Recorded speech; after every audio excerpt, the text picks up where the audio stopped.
Hi friends, இன்றைக்கி ஒரு அழகான ஈவினிங் ரொட்டீன் vlog தான் உங்களோட ஷேர் பண்ணிக்க போகிறேன். இப்போ தான் நீங்கள் ஃபர்ஸ்ட் டைம் நம்மளோட சேனல் பார்க்குறீங்கன்னா, நம்மளோட சேனலில் என்னோட டெய்லி ரொட்டீன் vlogல உங்களுக்கோ உங்களோட லைஃபுக்கோ ஏதோ ஒரு விதத்தில் யூஸ்ஃபுல்லாக இருக்க மாதிரியான சில டிப்ஸை இன்க்ளூட் பண்ணி தான் என்னோடய vlog இருக்கும்.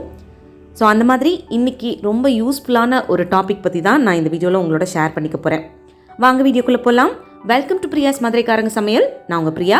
வீடியோக்குள்ளே போகிறதுக்கு முன்னாடி ஒரு சின்ன ரிக்வெஸ்ட். நீங்கள் இந்த வீடியோ பார்த்துட்டு இருக்கும்போதோ இல்லை பார்த்து முடிக்கும் போதோ இதில் இருக்க கண்டென்ட் உங்களுக்கு யூஸ்ஃபுல்லாக இருக்குது, பிடிச்சிருக்கு அப்படின்னு நினச்சிங்கன்னா மறக்காமல் வீடியோ கீழே இருக்க லைக் பட்டனை கிளிக் பண்ணிக்கோங்க. அப்படி நீங்கள் கொடுக்க போகிற அந்த குட்டி குட்டி லைக்ஸ் எல்லாமே இன்னும் நல்ல நல்ல கண்டென்ட்லாம் நான் உங்களோட ஷேர் பண்ணிக்கிறதுக்கு எனக்கு கொஞ்சம் மோட்டிவேட்டிங்காக இருக்கும்.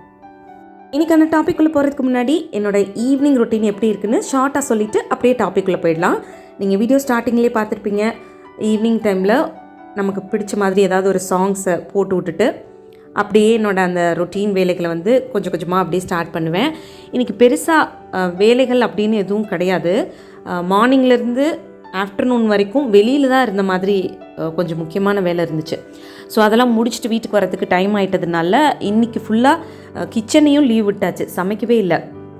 ஸோ நைட்டுக்கு வந்து கொஞ்சம் வத்த குழம்பு இருக்குது, தோசை மட்டும் ஊற்றிக்கலாம் டின்னருக்கு அப்படின்னு சொல்லிட்டு ஒரு சில சின்ன சின்ன க்ளீனிங் ரொட்டீன்லாம் இருந்துச்சு. அதை எல்லாத்தையும் முடிச்சுட்டு கொஞ்சம் ஜுவல்லரி கலெக்ஷன்ஸும் வந்துருந்தது நம்மளோட பொட்டிக்கில். அது எல்லாத்தையும் எடுத்து அரேஞ்ச் பண்ணி வச்சுட்டு இருந்தேன். புதுசாக வந்திருக்க கலெக்ஷன்ஸ் எல்லாத்தையுமே ஒரு சில பிக்சர்ஸ் வந்து நான் இதில் இன்க்ளூட் பண்ணியிருக்கேன், நீங்கள் பாருங்கள். உங்களுக்கு வந்து உங்களோட டெய்லி வியருக்கு தேவையான சாரீஸாக இருக்கட்டும், ஃபங்க்ஷன் வியர் சாரீஸ், அப்புறம் டெய்லி வியராக யூஸ் பண்ணுற மாதிரியான இமிட்டேஷன் ஜுவல்லரிஸ், ஃபங்க்ஷன் வியருக்கு ஒரு ஃபெஸ்டிவல் வியருக்கு யூஸ் பண்ணுற மாதிரியான இமிட்டேஷன் ஜுவல்லரிஸ், இதெல்லாமே வந்து அஃபோர்டபுள் ரேஞ்சில் குவாலிட்டியாக வேணும் அப்படின்னா நம்மளோட பொட்டிக்கை நீங்கள் காண்டாக்ட் பண்ணலாம். நம்ம பொட்டிக்கோட வாட்ஸ்அப் நம்பர் வந்து டிஸ்கிரிப்ஷனில் கொடுத்துருக்கேன். சரி வாங்க அப்படியே என்னோட ஈவினிங் ரொட்டீன் பார்த்துக்கிட்டே இன்றைக்கான சூப்பரான டாபிக் உள்ள போயிடலாம். இன்றைக்கான டாப்பிக்கில் நம்ம பார்க்க போகிற விஷயம் எதை பற்றின்னு பார்த்தீங்கன்னா, நம்மளை சுற்றி இருக்கக்கூடிய மனிதர்களை பற்றி, நம்மளோட லைஃப்பில் நடக்கக்கூடிய சில விஷயங்களை நாம் எப்படி எடுத்துக்கணும் அப்படின்றத பற்றியும் தான் பார்க்க போகிறோம். இது மூலமாக நம்ம மனசுக்கும் சரி நம்மளோட லைஃபுக்கும் சரி ஒரு தெளிவு கிடைக்கும். அந்த மாதிரியான ஒரு சில டிப்ஸ் தான் நான் உங்களோட ஷேர் பண்ணிக்க போகிறேன். டிப்ஸ் எதையுமே ஸ்கிப் பண்ணாமல் மிஸ் பண்ணாமல் பாருங்கள். ஃபர்ஸ்ட் டிப், இப்படியும் மனிதர்கள் இருப்பாங்க அப்படின்றத வாழ்க்கையில் புரிஞ்சு வச்சுக்கோங்க.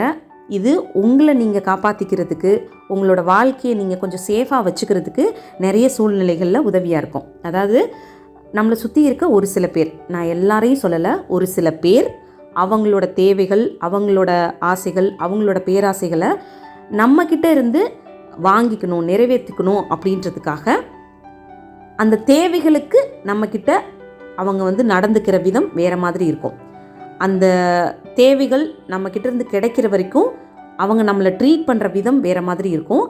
தேவைகள் முடிஞ்சதுக்கப்புறம் அவங்க நம்மளை பார்க்குற விதம், நம்மக்கிட்ட நடந்துக்கிற விதம் வேறு மாதிரி இருக்கும். இதை நீங்கள் ஆரம்பத்திலே தெரிஞ்சுக்கிட்டீங்க, இவங்க இப்படி தான், அவங்களோட தேவைக்கு மட்டும்தான் நம்மக்கிட்ட வர்றாங்க, அவங்களோட தேவைக்கு நம்மளை யூஸ் பண்ணிக்கிறாங்க அப்படின்றத ஆரம்ப கட்டத்திலேயே தெரிஞ்சுக்கிட்டிங்கன்னா உங்களை நீங்கள் நிறைய விதத்தில் சேஃபாக வச்சுக்க முடியும். நிறைய விதத்தில் நீங்கள் யூஸ் பண்ணிக்கப்படுறத அவாய்ட் பண்ணிக்க முடியும். அப்படி விட்டுட்டீங்க, கவனிக்காமல் விட்டுட்டீங்க, கேர்லெஸ்ஸாக அந்த விஷயத்தை விட்டுட்டீங்க அப்படின்னா அஃபெக்ட் ஆக போகிறது நீங்களும் உங்களோட வாழ்க்கையும் தான். அதை பாதிப்பு அடைஞ்சதுக்கப்புறம் இப்படி அவங்களால நம்ம யூஸ் பண்ணப்பட்டிருக்கோமே அப்படின்னு நினச்சி வருத்தப்பட்டு எந்த பிரயோஜனமும் கிடையாது. ஸோ இந்த மாதிரியான ஆட்களை ஆரம்பத்திலே தெரிஞ்சு அவங்கள விட்டு கொஞ்சம் விலகி இருக்கிறது உங்களோட வாழ்க்கைக்கு நல்லது. செகண்ட் டிப், நம்ம லைஃப்பில் மீட் பண்ணுற ஒவ்வொருத்தரும் ஏதோ ஒரு விதத்தில் நாம் தெரிஞ்சுக்காத, நாம் கற்றுக்காத விஷயத்தை கற்று வச்சுருப்பாங்க, தெரிஞ்சு வச்சுருப்பாங்க. ஏதோ ஒரு விஷயத்தில் அனுபவசாலியாக இருப்பாங்க. ஸோ அதனால் யாரையுமே ரொம்ப ஈஸியாக நினச்சிடக்கூடாது. நம்மளை விட இவங்க நிறைய படித்தவங்க கிடையாது, நம்மளை விட இவங்க ரொம்ப எக்ஸ்போஷர் ஜாஸ்தியாக இருக்கவங்க கிடையாது, நம்மளை விட இவங்க பெரிய ஜாபில் இல்லை, நம்மளை விட ஸ்டேட்டஸில் இவங்க பெரிய லெவலில் இல்லை, அதனால இவங்களுக்கு இந்த விஷயம் தெரிஞ்சிருக்காது அப்படின்னு ரொம்ப ஈஸியாக நம்ம யாரையுமே எடை போட்டுறக்கூடாது. நம்ம வாழ்க்கையில் மீட் பண்ணுற ஒவ்வொருத்தரும் நாம் தெரிஞ்சுக்காத ஏதோ ஒரு விஷயத்த அவங்க வாழ்க்கையில் அவங்க கற்று வச்சுருப்பாங்க. அதை நீங்கள் தெரிஞ்சுக்கும் பொழுது அது உங்கள் வாழ்க்கைக்கு யூஸ்ஃபுல்லாக இருக்க பட்சத்தில், அது உங்களோட வளர்ச்சிக்கோ, உங்களை நீங்கள் பெட்டராக்கிக்கிறதுக்கோ, உங்களோட வாழ்க்கையை நீங்கள் முன்னேற்றிக்கிறதுக்கோ உதவும் அப்படின்ற பட்சத்தில் அவங்கக்கிட்ட இருந்து அதை நீங்கள் கற்றுக்கோங்க. அதுக்கு எந்த விதத்துலையுமே தயக்கப்படாதீங்க. ஸோ இது வந்து நம்மளோட லைஃபுக்கு நிறைய விதத்தில் யூஸ்ஃபுல்லாக இருக்கும். தேர்ட் டிப், உங்களோட டெய்லி லைஃப்பில் நீங்கள் பார்க்கக்கூடிய பழகக்கூடிய மனிதர்கள் உங்களை ஏதோ ஒரு விதத்தில் இன்ஸ்பயர் பண்ணுறாங்களா, இல்லை ஏதோ ஒரு விதத்தில் பாசிட்டிவாக ஃபீல் பண்ண வைக்கிறாங்களா அப்படின்றதுல கொஞ்சம் கவனம் வச்சுக்கோங்க. ஏன்னா நிறைய பேர் நம்மளை ட்ரெயின் பண்ணுறதுக்கும் இருப்பாங்க. அதாவது நம்மளோட எனர்ஜியை ட்ரெயின் பண்ணிடுவாங்க, நம்மளை வந்து ரொம்ப நெகட்டிவாக ஃபீல் பண்ண வச்சுருவாங்க. நம்மளோட அந்த டெய்லி லைஃப்பில் ஏதோ ஒரு விதத்தில் அவங்க கொஞ்சம் நெகட்டிவிட்டியை ஸ்ப்ரெட் பண்ணிக்கிட்டே இருப்பாங்க.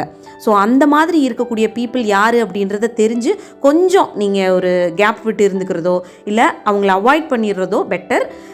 அதே மாதிரி அந்த பாசிட்டிவாக ஃபீல் கொடுக்கக்கூடிய பர்சன், உங்களுக்கு ஒரு பாசிட்டிவிட்டியை ஸ்ப்ரெட் பண்ணக்கூடிய பர்சனாக அவங்க தெரியுறாங்க, அவங்கக்கிட்ட இருந்து நீங்கள் நல்ல விஷயங்களையே டெய்லி லைஃப்பில் தெரிஞ்சுக்கிறீங்க, அவங்க கூட இருக்கும்போது ஒரு பாசிட்டிவிட்டி உங்களுக்கு கிடைக்குது அப்படின்னா அந்த மாதிரியான ஆட்கள் கூட முடிஞ்ச வரைக்கும் உங்களோட டைமை ஸ்பெண்ட் பண்ணுங்கள். அது உங்களை எப்போவுமே ஒரு பாசிட்டிவ் பர்சனாக வச்சுக்கிறதுக்கும் உங்களோட அந்த டெய்லி லைஃப்பை நீங்கள் ஒரு ப்ரொடக்டிவாக வச்சுக்கிறதுக்கு பாசிட்டிவிட்டியோடு கொண்டு போகிறதுக்கும் நிறைய விதத்தில் ஹெல்ப் பண்ணும். ஸோ உங்களுக்கு ஒரு இன்ஸ்பயர் பண்ணக்கூடிய பர்சன் யார், நம்மளை எனர்ஜி லெவல்லையும் நம்மளோட ஃபிசிக்கல் லெவல்லையும் ட்ரெயின் பண்ணக்கூடிய பர்சன் யார் அப்படின்றத தெரிஞ்சு வச்சுக்கிட்டீங்க அப்படின்னா உங்களோட டெய்லி லைஃப்பை நீங்கள் கொஞ்சம் ஈஸியாக கொண்டு போகிறதுக்கு, பாசிட்டிவாக கொண்டு போகிறதுக்கு நிறைய விதத்தில் ஹெல்ப்ஃபுல்லாக இருக்கும். 4th டிப், நாம் நேர்மையாக இருக்கோம். நம்மளோட வாழ்க்கையில் நம்ம செய்யக்கூடிய விஷயங்கள் எல்லாமே நேர்மையான ஒரு குவாலிட்டிஸ் வந்து எப்பவுமே இருக்கும் அப்படின்றதுக்காக நம்மளை சுற்றி இருக்கக்கூடிய எல்லாருமே நேர்மையானவங்களாக தான் இருப்பாங்க. அவங்க செய்யக்கூடிய விஷயங்களில் ரொம்ப ஹானஸ்டியாக தான் நடந்துப்பாங்க அப்படின்னு எப்பவுமே யார்கிட்டையும் ஒரு எதிர்பார்ப்பு வச்சுக்காதீங்க. ஏன்னா சில பேர், இப்போவும் சொல்கிறேன், ஒரு சில பேர் ஹானஸ்டினா நேர்மைனா என்னங்க அது எத்தனை கிலோங்க அப்படின்னு கேட்குறவங்களும் நிறைய பேர் இருக்காங்க. அவங்கக்கிட்ட போய் நீங்கள் உண்மையாக இருங்க, நீங்கள் நேர்மையாக இருங்கன்னு சொல்லி உங்களோட நேரத்தை வீணடிக்காதீங்க. அண்ட் ஆல்சோ அந்த குவாலிட்டிஸை அவங்கக்கிட்டேருந்து எப்போவுமே எதிர்பார்க்காதீங்க. அது உங்களோட நேரத்தை வீணடிக்கிறதும் இல்லாமல் சில நேரங்களில் அது உங்களோட வாழ்க்கையை பாதிக்கக்கூடிய விஷயமாகவும் மாறிடும். ஸோ அந்த மாதிரியான ஆட்கள்கிட்டேருந்து ஒரு லிமிட்டோடு இருந்துக்கிறது நம்ம வாழ்க்கைக்கு நல்லது. ஸோ அவ்வளோதான். இந்த மாதிரியான சில விஷயங்களை நம்மளோட லைஃப்பில் தெரிஞ்சு வச்சுக்கிறது மூலமாக நம்மளை பெட்டராக வச்சுக்க முடியும். நம்ம மனசுக்கும் வாழ்க்கைக்கும் ஒரு தெளிவு கிடைக்கும். இன்னொரு யூஸ்ஃபுல்லான வீடியோவில் நான் உங்களை மீட் பண்ணுறேன். இந்த வீடியோ பிடிச்சிருந்தால் மறக்காமல் லைக் பண்ணுங்கள். இன்னும் நம்ம சேனலை சப்ஸ்கிரைப் பண்ணலாம், சப்ஸ்கிரைப் பண்ணிக்கோங்க. தேங்க்யூ.